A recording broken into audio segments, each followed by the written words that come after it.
नमस्कार। आज अपन ने दोबारा से और एक तरह से अपन कह सकते हैं कि नए सिरे से अपनी एसएसटी का अध्ययन प्रारंभ कर रहे हैं।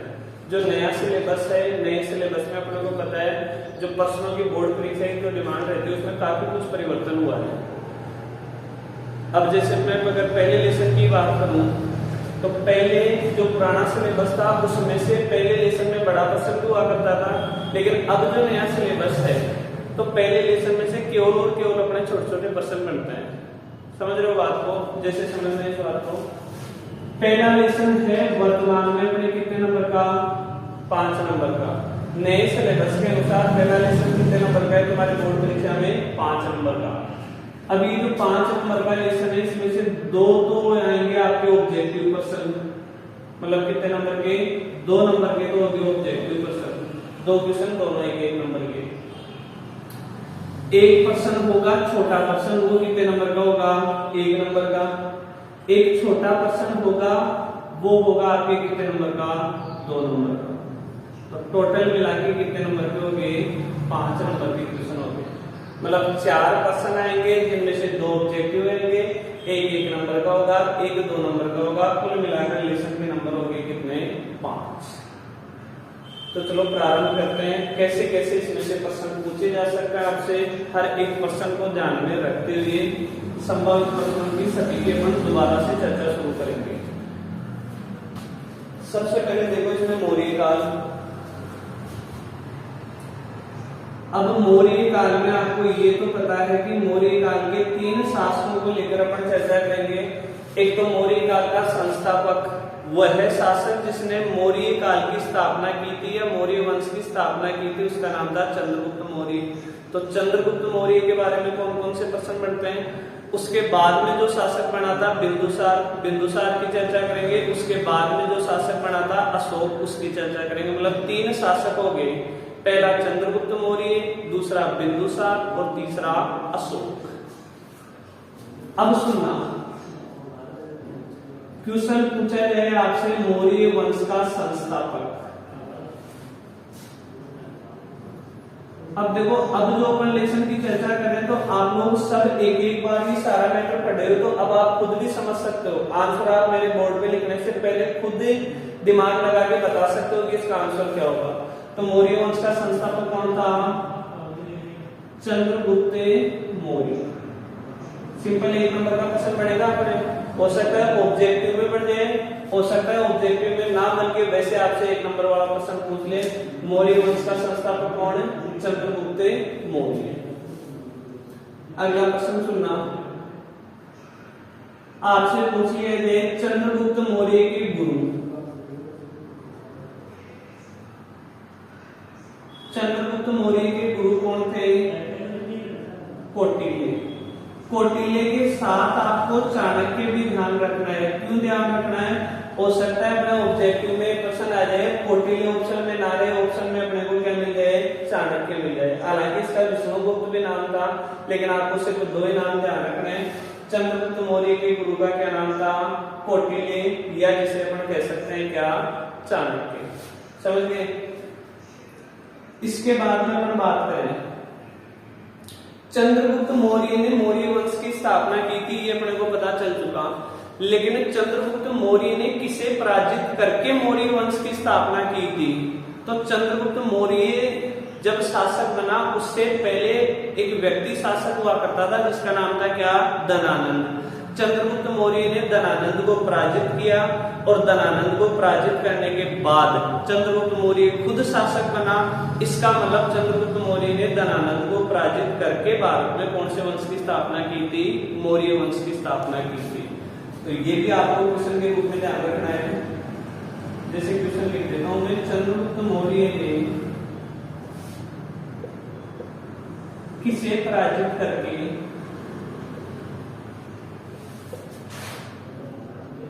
मौर्य वंश की स्थापना की थी?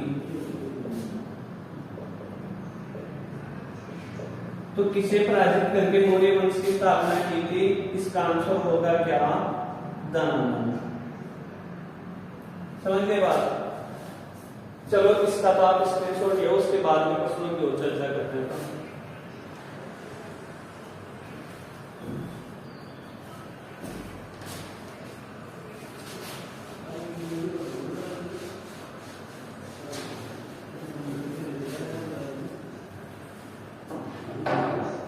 अब इसके बाद में देखो चंद्रगुप्त मौर्य के बारे में आपको सिर्फ यही क्वेश्चन ध्यान रखना है। एक 305 ईस्वी में चंद्रगुप्त मौर्य ने सेल्यूकस को पराजित किया था। सेल्यूकस को पराजित करके कुछ संधि भी हुई थी, लेकिन वो पर्सन क्या है कि अपने आप में एक बड़ा पर्सन है, तो वो छोटा पर्सन बनने की उसकी संभावना है नहीं, उस पर्सन को अपने को करना चाहिए। अब चंद्रगुप्त मौर्य के बाद में शासक कौन बना? बिंदुसार। बिंदुसार के बारे में सुनना। चंद्रगुप्त मौर्य के बारे में भी केवल एक नंबर का प्रश्न बन रहा है, बिंदुसार के बारे में भी सिर्फ एक नंबर का प्रश्न ही बनता है। कौन कौन से प्रश्न इसमें पढ़ सकते हैं वो सुनना। एक तो यूनानी लेखकों द्वारा बिंदुसार को क्या कहा जाता था, या यूनानी लेखक बिंदुसार को बिंदुसार नहीं कहते थे, यूनानी लेखक बिंदुसार को क्या कहते थे? एमित्रोचेटस। क्या कहते थे? एमित्रोचेटस। यूनानी लेखक बिंदुसार को किस नाम से जानते थे? तो किस नाम से जानते थे यूनानी लेखक बिंदुसार को? एमित्रोचेटस के नाम से। ये तुम्हें ध्यान रखना है, समझ के बाद। दूसरा देखो, यहाँ ये थोड़ा समझना हो सकता है उल्टा भी बन जाए, प्रश्न जो मैं तुम्हें बता रहा हूँ ये भी पूछा जा सकता है। एमित्रोचेटस के नाम से यूनानी लेखकों ने किसे संबोधित किया था? तो एमित्रोचेटस के नाम से यूनानी लेखकों ने किसे संबोधित किया था? बिंदुसार को संबोधित किया था। समझ रहे हो बात को? अगला, बिंदुसार के समय विद्रोह कहाँ हुआ था? तक्षशिला में हुआ था। तो क्वेश्चन के रूप में ना लिखे पर वैसे ही लिख लेते हैं, थोड़ा ये ध्यान रखोगे कि बिंदुसार के समय विद्रोह कहाँ हुआ था?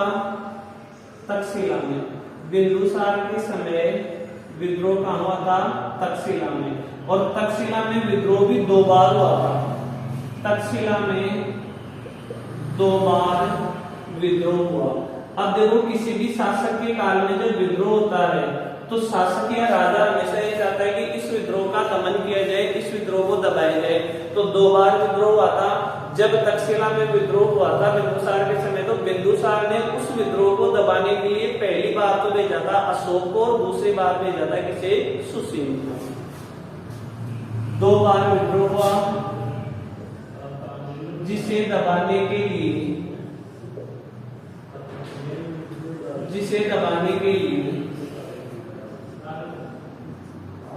पहली बार अशोक को तथा दूसरी बार किसे भेजा था? सुसेन को। तथा दूसरी बार सुसेन को भेजा था। ये बिंदुसार के बारे में ध्यान रखोगे कि भाई बिंदुसार के समय तक्षशिला में 2 बार विद्रोह हुआ था, जिसे दबाने के लिए पहली बार अशोक और दूसरी बार सुसेन को भेजा गया था। एक और क्वेश्चन ध्यान रखना है कि बिंदुसार के समय कौन सा यूनानी राजदूत भारत आया था? तो उस यूनानी राजदूत का नाम था क्या? डाइमेकस। लास्ट बिंदुसार का क्वेश्चन यही है कि बिंदुसार के समय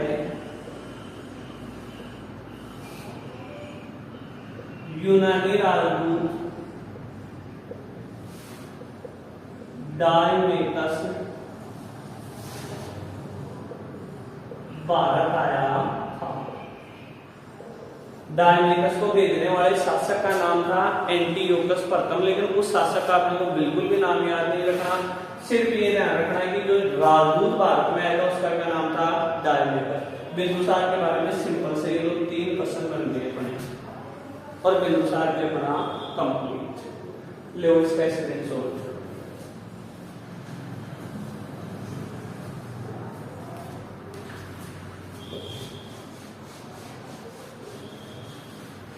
अब बिंदुसार के बाद में मौर्य वंश में शासक कौन बना था?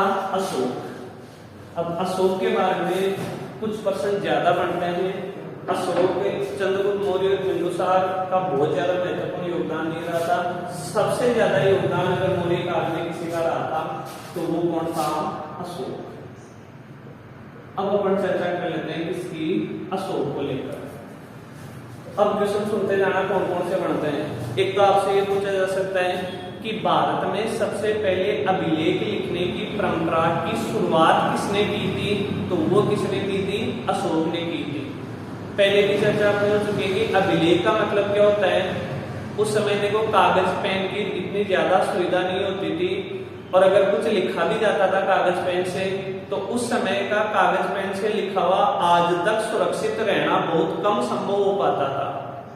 जैसे कौटिल्य ने पुस्तक लिखी थी अर्थशास्त्र, वो अर्थशास्त्र हालांकि उसने क्या लिखा था उसका आज अपने को पता तो है, लेकिन वो अर्थशास्त्र जो कौटिल्य ने उस समय लिखी थी वो आज तक वैसी की वैसी अपने पास मौजूद नहीं है। लेकिन दीवारों पर अगर कोई लेख लिखा जाए वो तो लंबे समय तक रहता है। उस समय दीवारों पर या किसी स्तंभ पर या किसी शिला पर, किसी पत्थर या शिला पर जो लेख लिखवाया जाता था उसे क्या कहा जाता था, अभिलेख या शिलालेख कहा जाता था। समझ गए बात। तो भारत में सबसे पहले अभिलेख लिखवाने की परंपरा की शुरुआत किसने की थी, अशोक ने की थी। भारत में सबसे पहले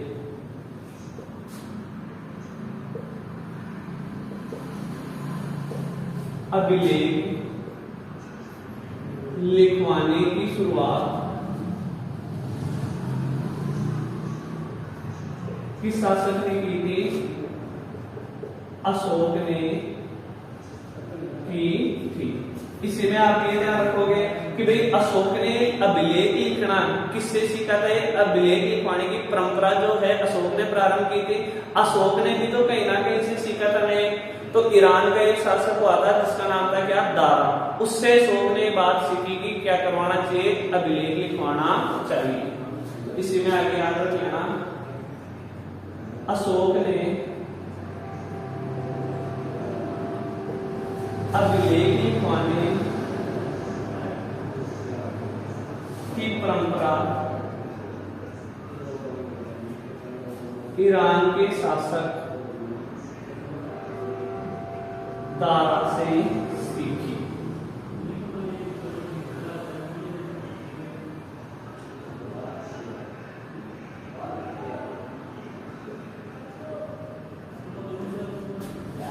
दो प्रश्न हो चुके हैं अपने अशोक के बारे में। एक तो सबसे पहले अभिलेख लिखवाने वाला अशोक, और अभिलेख लिखवाने की परंपरा किससे सीखी थी अशोक ने, ईरान के शासक दारा से। अगला सुनना, ऐसे कौन कौन से अभिलेख हैं जिनमें अशोक का खुद का नाम लिखा हुआ मिलता है। देखो अशोक के कई जगह देवानाम पीए नाम लिखा हुआ मिलता है, कई जगह देवानाम पीए दसी लिखा हुआ मिलता है। कई अभिलेख ऐसे भी मिले हैं जहां अशोक का कोई नाम ही लिखा हुआ नहीं मिला। तो केवल दो अभिलेख ऐसे हैं जिनमें अशोक का नाम अशोक लिखा हुआ है। समझ गए बात। ऐसे दो अभिलेख हैं, कौन से, मास्की व गुजरा। तो ये ध्यान रखो क्या आपने, कौन कौन से, मास्की व गुजरा अभिलेख में अशोक का नाम अशोक लिखा हुआ मिला है।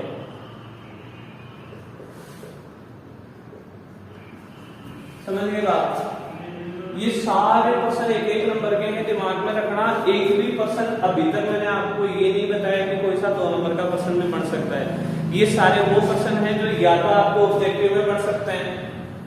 समझ गए बात। अब जैसे ये क्वेश्चन आ गया, ऑब्जेक्टिव क्वेश्चन आ गया, अशोक ने अभिलेख लिखवाने की परंपरा निम्न में से किस शासक से सीखी थी। ऑप्शन में आ गया एंटियोकस, एक ऑप्शन में आ गया दारा, एक ऑप्शन में आ गया डायमेकस, और एक ऑप्शन आ गया जैसे उपरोक्त में से कोई नहीं। समझ गए बात। तो ऐसे ऑब्जेक्टिव बनेगा या फिर 1 नंबर का रिटर्न में आपसे प्रश्न आएगा। इसके अलावा और अपन बात करें अभिलेखों में अशोक की उपाधि।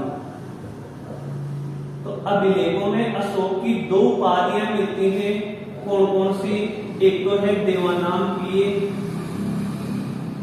देवानाम पीए, पीए भी कह सकते हो या पीए भी कह सकते हो, एक ही बात है। और दूसरी उपाधि मिली है कौन सी? देवानाम पियदर्शी। बस दूसरी उपाधि में ये एक्स्ट्रा लगाना आपको, दर्शी देवानाम पिए, और दूसरी उपाधि कौन सी है? देवानाम पियदर्शी। तो अभिलेखों में अशोक की कौन सी दो उपाधियां मिलती है? तो दो उपाधियां कौन कौन सी होगी? एक देवानाम होगी, दूसरी देवानाम पियदर्शी। एक आपसे क्वेश्चन पूछा जा सकता है, अभिलेखों में अशोक की रानी का नाम क्या मिलता है? तो अभिलेखों में अशोक की रानी का नाम मिलता है क्या? कारुआकी। अगला ध्यान रखोगे आप, अभिलेखों में अशोक की रानी का नाम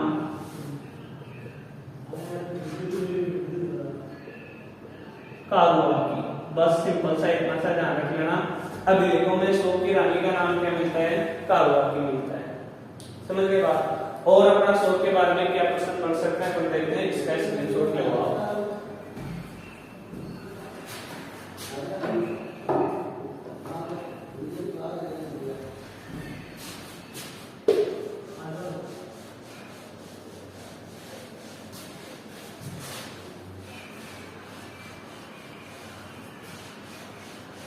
और देखो इसके बाद में जो जो प्रश्न आपके बन सकते हैं इसमें, उसके ऊपर चर्चा कर लेते हैं। एक कलिंग के युद्ध को थोड़ा सा देख लेना।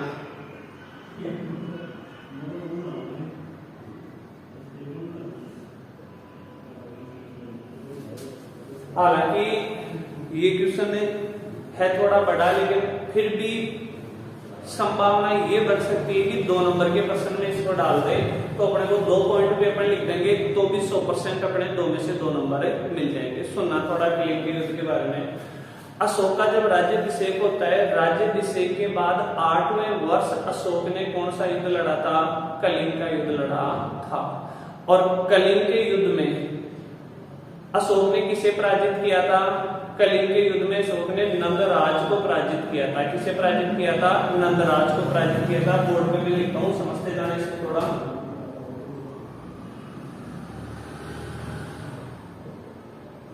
अशोक ने अपने राज्याभिषेक के 8वें वर्ष, और उस 8वें वर्ष को अपन कह सकते हैं 261 ईसा पूर्व, कौन सा युद्ध लड़ा? कलिंग का युद्ध। समझ गए आप? दूसरा, एक अभिलेख लिखा हुआ मिलता है जिसका नाम है हाथी गुम्फा। क्या नाम है अभिलेख का? हाथी गुम्फा। हाथी गुम्फा अभिलेख के अनुसार इस समय कलिंग का शासक कौन था? नंदराज। इस समय कलिंग का शासक, क्या नाम था कलिंग के शासक का? नंदराज। इस समय कलिंग का शासक नंदराज था। एक महत्वपूर्ण बात आप ये याद रखोगे, देखो जब कलिंग का युद्ध लड़ा अशोक ने, उस समय ऐसा कहा जाता है कि युद्ध के बाद जब दुश्मन जो था अशोक का कौन था? कलिंग का शासक नंदराज, उसके सैनिकों को अशोक ने इतना बुरी तरीके से मारा था कि युद्ध के बाद अशोक ने वो दृश्य देखा कि नंदराज के अधिकांश सैनिक मरे हुए पड़े हैं, लाखों सैनिक उसके सामने मरे हुए पड़े हैं। तो अशोक का दिल पिघल जाता है कि यार अपन ने केवल अपनी प्रतिष्ठा बढ़ाने के लिए इतने सारे लोगों की हत्या कर दी। तब अशोक का मन पिघलता है और अशोक इसके बाद में निर्णय ले लेता है कि आज के बाद कभी युद्ध नहीं करना। तो युद्ध नहीं करना, और उसकी जगह पर क्या करेंगे? धम्म की नीति अपनाएंगे। धम्म की नीति का मतलब क्या होता है? लोगों का कल्याण करना, दया करना, दान देना, मतलब अच्छे कार्य करना। किसमें शामिल होते हैं? सारे के सारे धम्म में शामिल होते हैं। तो एक पॉइंट ये आपको ध्यान रखना है। इस युद्ध के बाद अशोक ने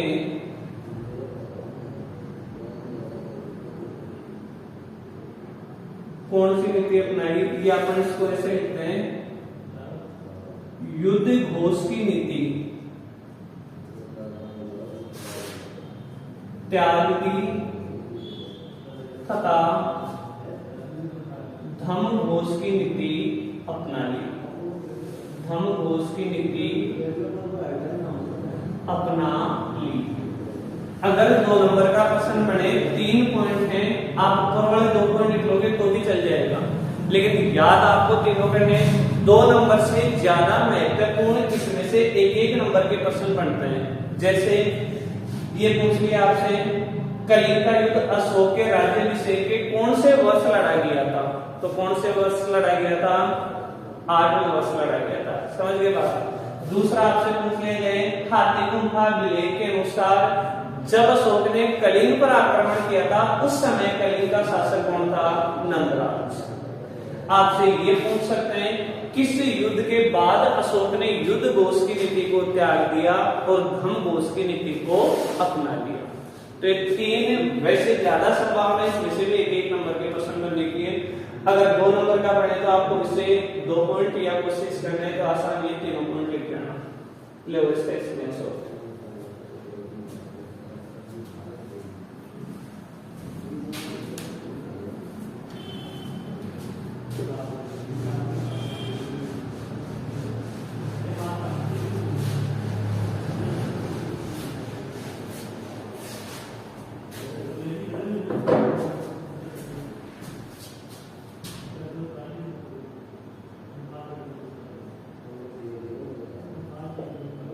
देखो अब तक सारे 1 नंबर के प्रश्न बन रहे थे, 2-2 नंबर के प्रश्नों की अब होती है शुरुआत। अब मैं आपको 4 या 5 प्रश्न बताऊंगा, 2-2 नंबर के प्रश्न इनमें से बनने की संभावना रहेगी। एक तो ये प्रश्न बहुत शानदार और महत्वपूर्ण प्रश्न तो 2 नंबर का बन सकता है। प्रश्न क्या है? धम क्या है? तो सुनना, जब भी अपन इसका आंसर लिखें 2 नंबर का आएगा तो पॉइंट भी अपने को कितने लिखने इसमें? 2, क्योंकि 2 पॉइंट बना सकते हैं अपन इसमें। कैसे? सुनना, 1 पॉइंट पे लिखना है, अशोक ने मनुष्यों की नैतिक उन्नति के लिए, नैतिक उन्नति के लिए जो आदर्श प्रतिपादित किए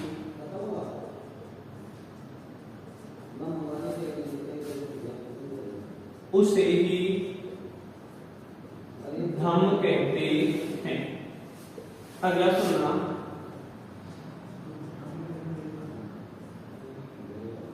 अशोक ना लिख के अपन सिंपली लिख देते हैं। धम की परिभाषा अशोक के दूसरे व 7वें स्तंभ लेख में मिलती है।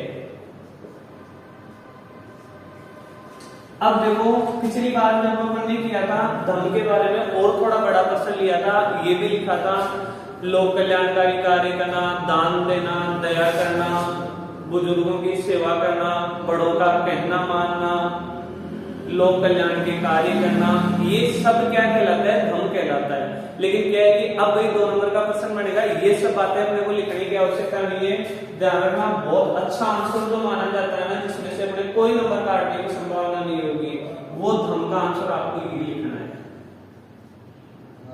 2 पॉइंट लिखने हैं। पहला तो अशोक ने मनुष्यों की नैतिक उन्नति के लिए जो आदर्श प्रतिपादित किए उसे क्या कहते हैं?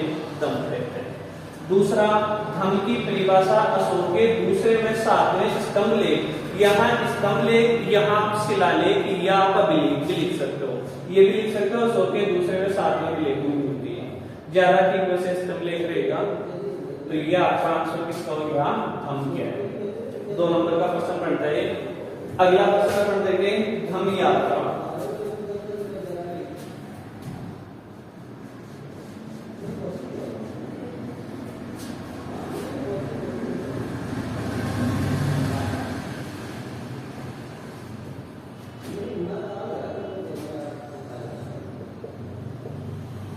धम यात्रा किसे कहते हैं? अब सुनना इसका आंसर। क्या होता था कि भाई अशोक द्वारा बौद्ध विहारों की जो यात्रा की जाती थी उस समय, सिंपल एक तो ये ध्यान रखोगे, अशोक द्वारा बौद्ध विहारों की जो यात्रा की जाती थी उसे ही धम यात्रा कहते हैं। अब जब भी वो बौद्ध विहारों की यात्रा करता था उस समय वो रास्ते में जो भी ब्राह्मण या कोई बुजुर्ग वगैरह मिलता था उसको सोने की मुद्राएं दान में देता था। तो ये इतनी सी बात आपको लिखनी है। क्या लिखना आपको? अशोक द्वारा बौद्ध विहारों या बौद्ध विहारों, देखो बौद्ध विहार कहते हैं ना बौद्ध धर्म के जो साधु सन्यासी है, जिसे अपन कह सकते हैं बौद्ध भिक्षु, बौद्ध धर्म के जो साधु सन्यासी है, बौद्ध भिक्षु जहाँ रहते हैं उन रहने वाले स्थान को क्या कहते हैं? बौद्ध विहार कहते हैं। तो बौद्ध धर्म के प्रति अशोक की काफी मतलब अशोक बौद्ध धर्म का प्रशंसक था। अशोक ने खुद ने बौद्ध धर्म बाद में जाके ग्रहण भी कर लिया था। तो बौद्ध धर्म ग्रहण कर लिया था तो बौद्ध धर्म के प्रति उसकी श्रद्धा भी थी। जैसे अपन जाते हैं ना कई देवी देवताओं के पद यात्रा जाते हैं, वैसे ही अशोक कहाँ की यात्रा पे जाता था? बौद्ध विहारों की यात्रा पे जाता था। अशोक द्वारा बौद्ध विहारों की जो यात्रा की जाती थी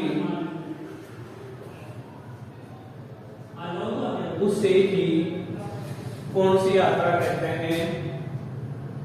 धम्म यात्रा कहते हैं। यहीं पे आंसर खत्म मत करना क्योंकि 2 नंबर का क्वेश्चन है, थोड़ा आगे वो लिखना। आपको क्या लिखना है? इस समय अशोक, मतलब किस समय की बात है? जब वह धम्म यात्रा करता था तब की बात है। इस समय अशोक बुजुर्गों व ब्राह्मणों को स्वर्ण मुद्राएं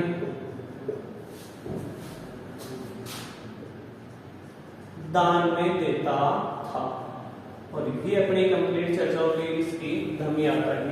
क्या होता था कि अशोक से पहले भी राजा महाराजा बौद्ध विहारों की यात्रा किया करते थे, लेकिन अशोक से पहले के जो राजा महाराजा जब बौद्ध विहारों की यात्रा पे जाते थे तो रास्ते में वो शिकार करते हुए जाते थे। तो अब देखो शिकार करना तो अपने आप में गलत है, जबकि अशोक जब बौद्ध विहार की यात्रा पे जाता था तो रास्ते में शिकार नहीं करता था।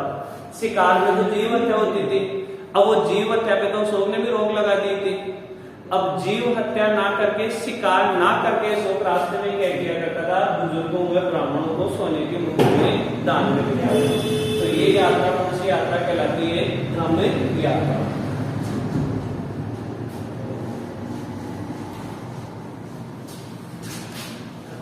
तो धम्म क्या है? एक तो ये 2 नंबर का प्रश्न बन गया और धम्म यात्रा ये 2 नंबर का प्रश्न बन गया। अगला है अनुसंधान, ये 2 नंबर का प्रश्न बनता है। पिछले साल जो आपके 10वीं की बोर्ड परीक्षा हुई थी उसमें प्रश्न आया था अनुसंधान किसे कहते हैं। तो समझना, देखो अशोक क्या करता था कि भाई प्रत्येक 5 वर्ष बाद अपने राज्य के कर्मचारियों को बौद्ध धर्म के प्रचार के लिए भेजता था। किसके लिए भेजता था? प्रचार के लिए भेजता था। उसे क्या कहते हैं? अनुसंधान कहते हैं। तो अशोक प्रत्येक 5 वर्ष बाद अपने राज्य के कर्मचारियों को बौद्ध धर्म के प्रचार के लिए भेजता था, जिसे अनुसंधान कहा जाता है। कई बच्चे इसमें आंसर लिखते हैं नई नई खोज करना अनुसंधान कहलाता है, फिर उनके नंबर आते हैं कितने? 0। क्योंकि अपन साइंस नहीं पढ़ रहे। अगर विज्ञान विषय में अपने से कोई पूछे कि अनुसंधान क्या कहलाता है, तब अपन कह सकते हैं कि किसी नई वस्तु की खोज करना क्या कहलाता है? अनुसंधान कहलाता है। लेकिन यहाँ इसका आंसर ये नहीं होगा।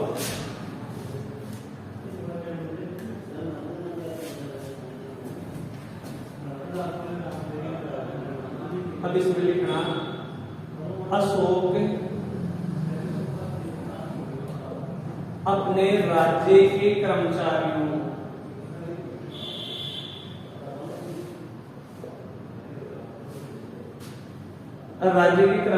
में भी आप उदाहरण लिखना चाहो, जैसे प्रादेशिक रज्जुका आदि को बताऊंगा इनका मतलब भी क्या होता है। राज्य के कर्मचारियों आदि को प्रत्येक 5 वर्ष बाद बौद्ध धर्म के प्रचार के लिए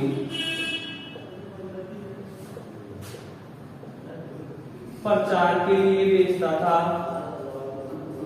उसे ही क्या कहते हैं, अनुसंधान कहते हैं। अगर उनका नाम याद भी नहीं रहता है ना, याद रह जाए तो अच्छी चीज है, नहीं भी याद है ना तो भी बहुत ज्यादा आवश्यक नहीं है। अपन ये भी लिख सकते हैं, अशोक अपने राज्य के कर्मचारियों को प्रत्येक 5 वर्ष बाद बौद्ध धर्म के प्रचार के लिए भेजता था, उसे अनुसंधान कहते हैं। अब किन कर्मचारियों को भेजता है, अगर आपको ये नाम याद रह जाए तो किनको भेजता था, प्रादेशिक को भेजता था, और किसको भेजता था, रज्जुका को भेजता था। समझ गए बात, ये उसके राज्य के कुछ कर्मचारी होते थे। लिखो इसको, मतलब स्क्रीनशॉट लो इसका। तो ये भी 2 नंबर का प्रश्न बनता है। अगला है धम्म महामात्र।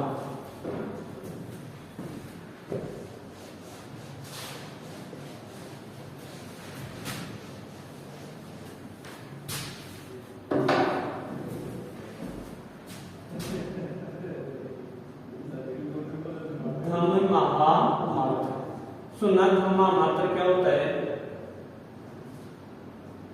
अशोक ने अपने राज्याभिषेक के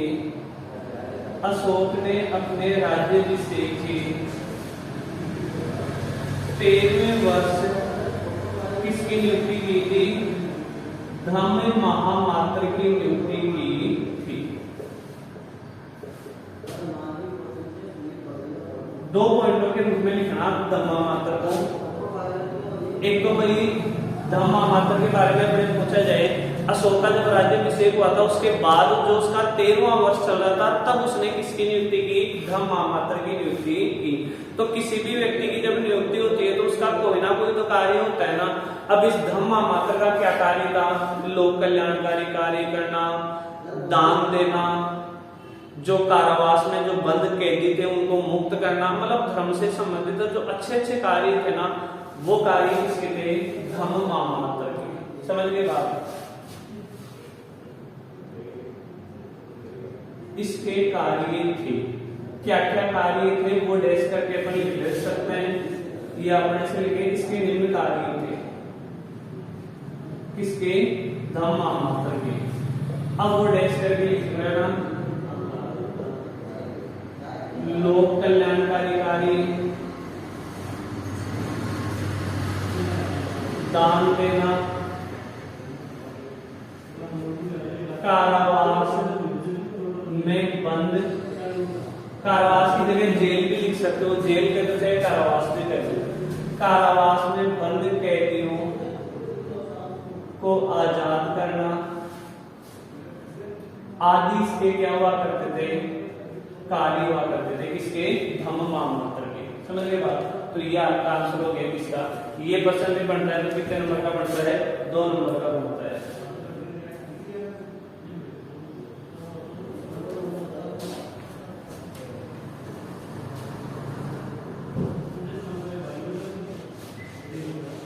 एक देखो, जब शुरू में अपने बात की थी ना अशोक के अभिलेखों के बारे में, कि भाई भारत में सबसे पहले अभिलेख लिखवाने की परंपरा किसने शुरू की थी? अशोक ने की थी।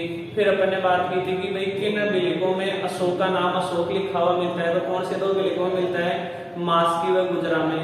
एक अपन ने बात की थी कि अभिलेखों में अशोक को कौन सी उपाधियां मिलती है, तो 2 उपाधियां मिलती है, देवानाम पीए और दूसरी देवानाम पीए दसी।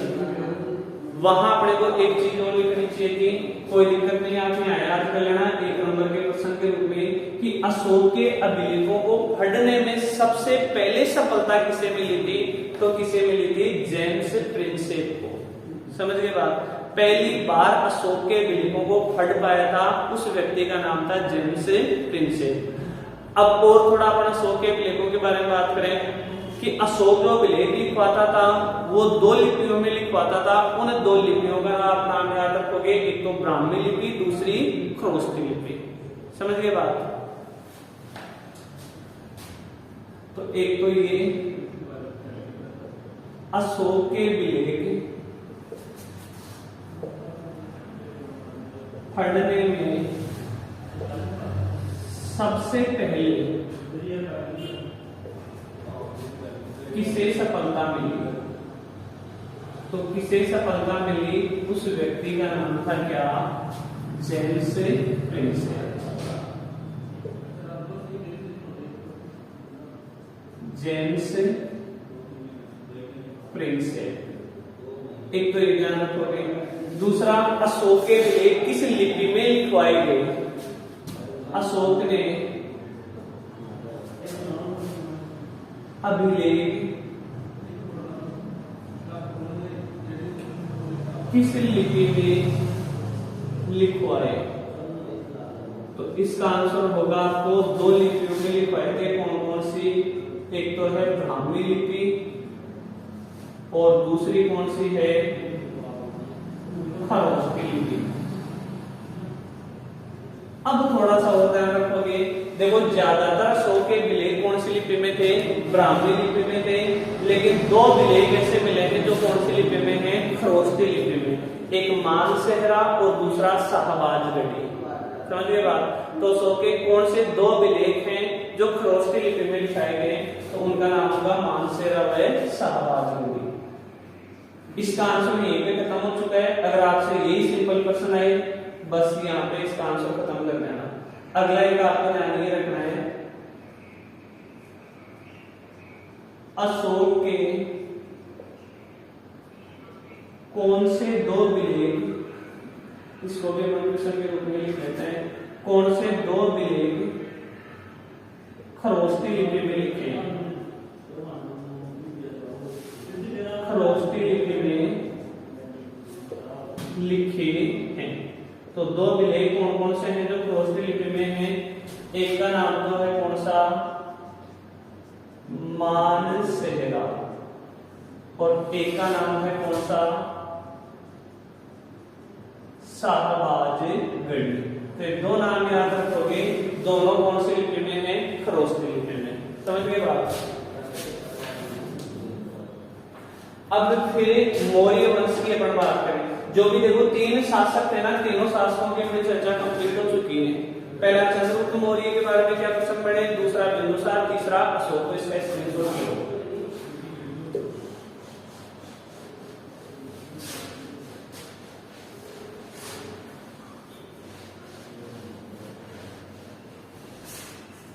अब सुनना है,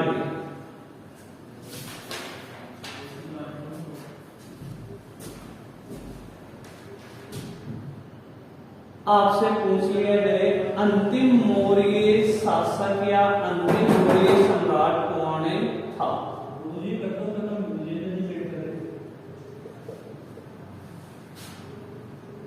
इसका आंसर होगा कौन था, बृहदत्त।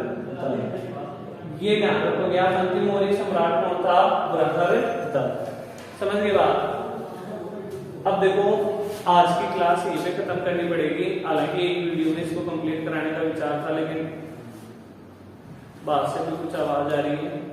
तो अब आगे समझना आपको, ये जो पहला लेसन है लगभग आधे से ज्यादा आपका कंप्लीट हो चुका है। थोड़ा बहुत अपना 20 मिनट की क्लास और मान लो अधिकतम। आज आप ये वाला लेसन, मतलब आधा लेसन जो पहला लेसन अपना तैयार हुआ है, वो आप एक बार बढ़िया तरीके से याद कर लेना। नेक्स्ट जो पहला लेसन का ही बचा हुआ पार्ट है, वो अगले वीडियो में मैं कंप्लीट करवा दूंगा। उसके बाद के जो लेसन होंगे ना, मोस्टली एक एक वीडियो में अपने कंप्लीट होते जाएंगे। समझ गए बात। तो जो कुछ बचा है उसको अपन नेक्स्ट क्लास में लेते हुए ध्यान रखना।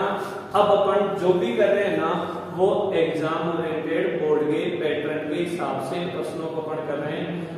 ज्यादा मुझे लगता नहीं कि आपको अब इनको याद करने में जोर रहेगा, क्योंकि पहले आपका सारा मैटर पढ़ा हुआ है। यही कारण है कि बहुत ज्यादा ना समझाते हुए इन प्रश्नों को मैं काफी स्पीडली ले रहा हूँ, क्योंकि जो समझाने वाला काम था वो तो पहले भी मैंने आपको एक बार पूरा कंप्लीट कोर्स करवा दिया था, और इतने दिन आप लोगों ने शायद समझा ही होगा काफी कुछ। अब सिर्फ अपन जो जो भी प्रश्न पढ़ सकते हैं ना हर लेसन के, उन प्रश्नों को लेकर अपन क्या करते रहेंगे, चर्चा करते रहेंगे। तो अब अपन नेक्स्ट वीडियो में लेसन अपना कंप्लीट करवाते थे। धन्यवाद। जय हिंद, जय भारत।